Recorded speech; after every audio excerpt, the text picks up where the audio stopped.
ریگوست، روستایی که در آغوش خلیج فارس و جزیره جهانی قشم نفس می‌کشد و امروز با همت سازمان منطقه آزاد، دهیاری و شورای اسلامی توسعه زیرساخت‌های عمرانی، ورزشی، آموزشی و رفاه را به زندگی مردمانش افزوده است. جایی که امید همچون موج در دلها جاری است و حالا اهالی روستا روایتگر خدمات و امید شدند. در روستای ریگو هم مثل دیگر روستاها اقدامات بسیار خوبی صورت گرفته از سوی سازمان منطقه آزاد. طرح‌های مشارکتی خوبی در روستای ریگو شروع شده، بخشش انجام شده، بخشش در حال انجام هست.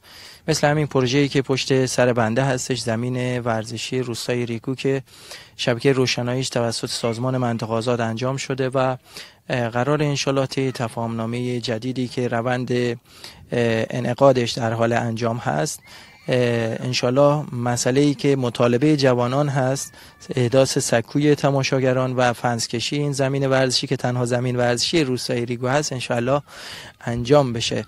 همچنین با تدبیر مدیرعامل محترم سازمان منطقه آزاد قشم، یکی از بزرگترین پروژه هایی که موجب توسعه 3 روستای ریگو، نخلگل و برکه خلف در این منطقه خواهد شد و ارزش افزوده بسیار خوبی در این قسمت ایجاد خواهد کرد، احداث راه‌های دسترسی ریگو به روستاهای نخلگل و برکه خلف هست که محور سابق محور با عرض بسیار کمی بود و تصادفات زیادی در این نقاط رخ میداد، اما با تعریض این محور و با دوبانده شدن این محور و احداث شبکه روشنایی هم ایمنسازی خواهد شد این محور و همین که به دلیل اینکه محدوده برکه خلف، ریگو و جزایر ناز گذر گردشگر هست، بهسازی گذر گردشگر در این محور صورت خواهد گرفت.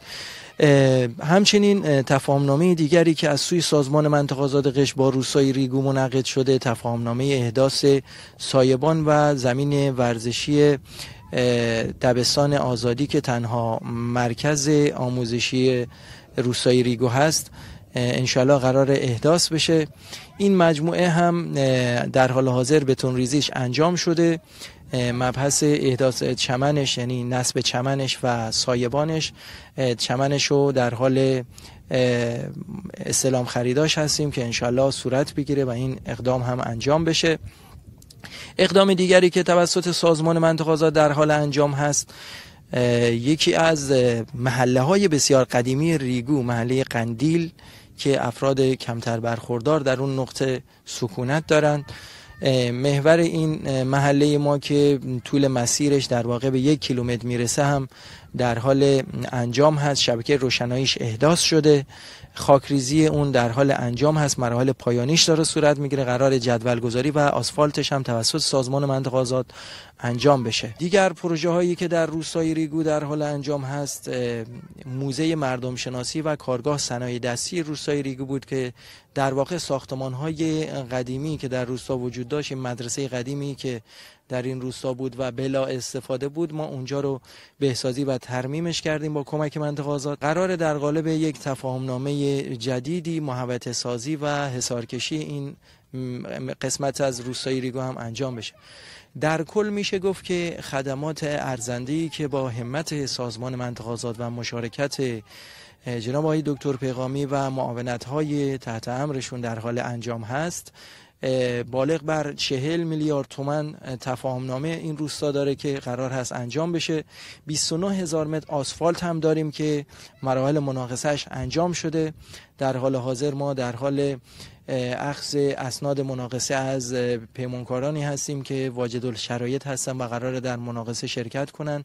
انشاءالله 29,000 متر آسفالت میشه گفت بخش عمده ای از آسفالت روستا رو پوشش میده که امیدواریم تحقق پیدا کنه. دیگر مطالباتی که در روستای ریگو نیاز هست انشاءالله پیگیری بشه، میشه از احداث پارک در محله قندیل نام برد، همچنین احداث راه دسترسی به روی تپه تاریخی ریگو یا شهر تاریخی ریگو.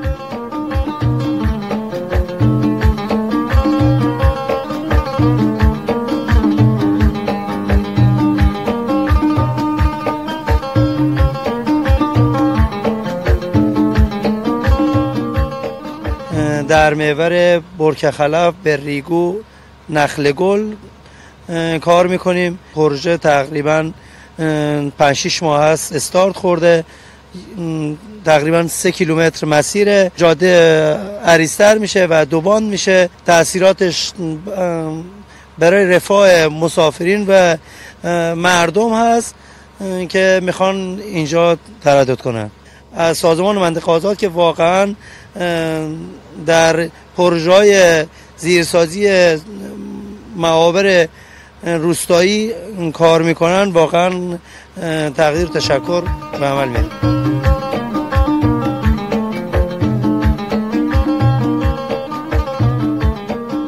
با توجه به نیازهایی که حالا این روستا داشت، تقدیر تشکر میکنم از شورا و دهیار محترم و همچنین از منطقه آزاد قشم. تمام تلاششون بر این بود که ورزش رو بیارن توی این روستا و به الحمدلله این کار رو به خوبی تونستن انجام بدن.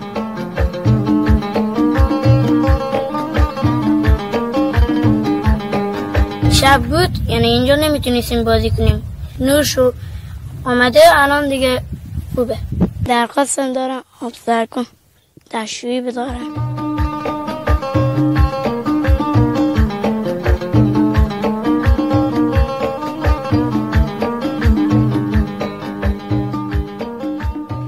پروژه‌های زیادی در مدرسه انجام شده به لطف خیرین بزرگوار و همچنین سازمان منطقه آزاد.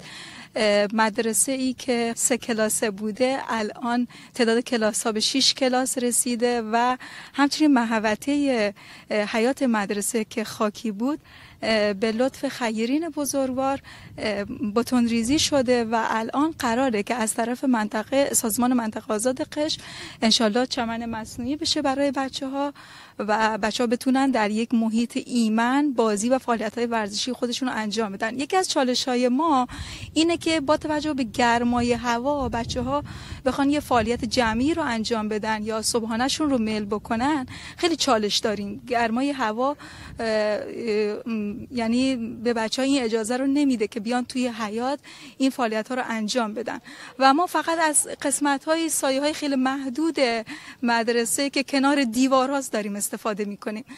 خیلی نیاز و ضروریه که حتما این سایه‌بون مدرسه هم انشالله نصب بشه و از طرف سازمان منطقه آزاد به ما این قول داده شده که انشالله در اسرع وقت این کار انجام بگیره.